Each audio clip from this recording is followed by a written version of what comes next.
All right, joining me now to discuss is longtime pollster Frank Luntz. Frank, so grateful to have you back on the program. I am very interested to hear kind of how you first took in the debate. I saw, what you had said on another network, basically acknowledging you don't think Donald Trump did himself any favors, but I also want to know whether or not you think it matters. It absolutely matters. And you're going to see it in the polling. It'll take a few days for it to register.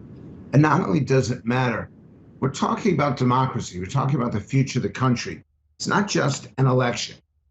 And I recognize that so many people say this is the most important election in their lifetime. Well, it also matters in history. Arguably, this is going to have a huge impact on who we are and what we're about as Americans.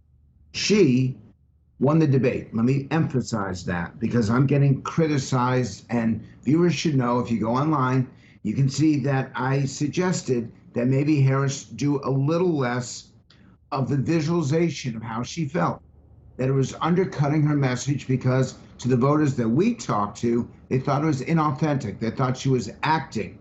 Now, I want to emphasize, they believe she won the debate. They believe that she presented better than Donald Trump.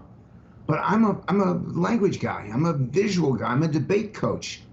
And I'd say to her, tone it down.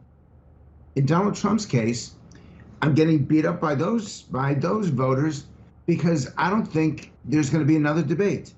And I think that his performance came so far off the mark.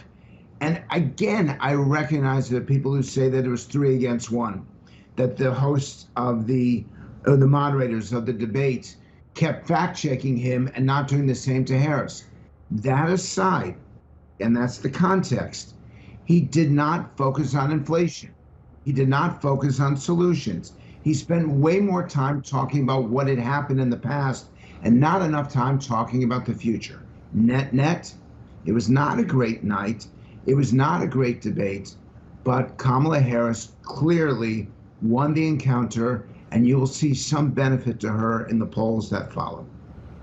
So, Frank, I will say, I want to push you a little bit on Harris and kind of how she responded. You're not the only person. I heard from people as the debate was unfolding who were wondering whether the way she was making facial expressions was effective.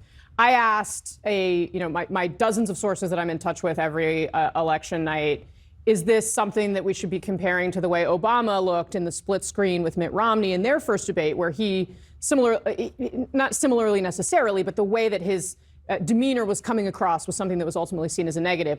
I have to say the overwhelming response I received back was that actually what she was doing, and I heard this from both Republicans and Democrats, was very effective in terms of sending a message about who she was, in terms of continuing to get under Trump's skin, which it seems like literally laughing at him seems to have that impact. And I will say, considering the way communications and media has changed in recent years, the thing that I see all over my social media feeds are her faces in this instance. So I'm curious if you think that there's something to that, because I will also say, people who one of the criticisms would be, okay, well, a woman doing this would get more criticism than a man, for example.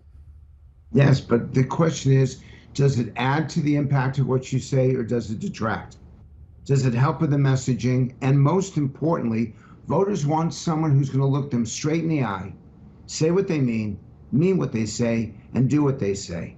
And anything that cheapens that hurts the communication process. I am emphasizing that they feel she won the debate. I've seen polling 2-1, even 3-1 that says she's won. Trump produced his own polls to show that he won. I wonder the people they were talking to. Does it add or does it detract? Does it cause you to focus on something you shouldn't be?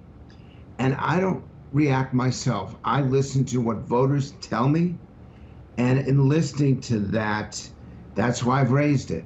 And I have to be able to do that as an objective observer. And I just want to emphasize, I'm getting beat up on the Trump people because they said that his comment about people eating pets or stealing pets and then eating them, illegal immigrants, that I'm making too much of that. Well, no, because voters are making a lot of that. And that has become part of the commentary. It's our job on networks like yours to look you straight in the eye, even taking abuse from partisans on either side, and tell you the truth. And the truth is, she could have lowered the intensity of the face and raised the intensity of the rhetoric. That said, she won. And I don't know how to communicate that any more clearly than that. All right, fair enough. Frank, very briefly, unfortunately, we're very short on time. I wanted to play a little bit of this focus group you did with West Point cadets, just because I think that's a really interesting group of people to talk to, especially as we are looking at the way both of these candidates are talking about America. Trump presents America as a nation in decline. Clearly, the Democrats tried to regain some footing around embracing patriotism with the way that they did the convention. What did you hear from those cadets who really do obviously represent the best of our country? They're not political. They're not partisan. They're the best of the country because they support the Constitution, and they emphasize that. Their responsibility is to that document and to defend that document and to defend the country.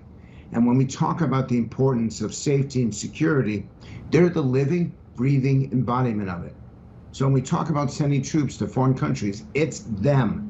And that's why I'm trying to bring this focus group to as many people as possible, because I want them to personalize, individualize, and most importantly, humanize the people who defend this country.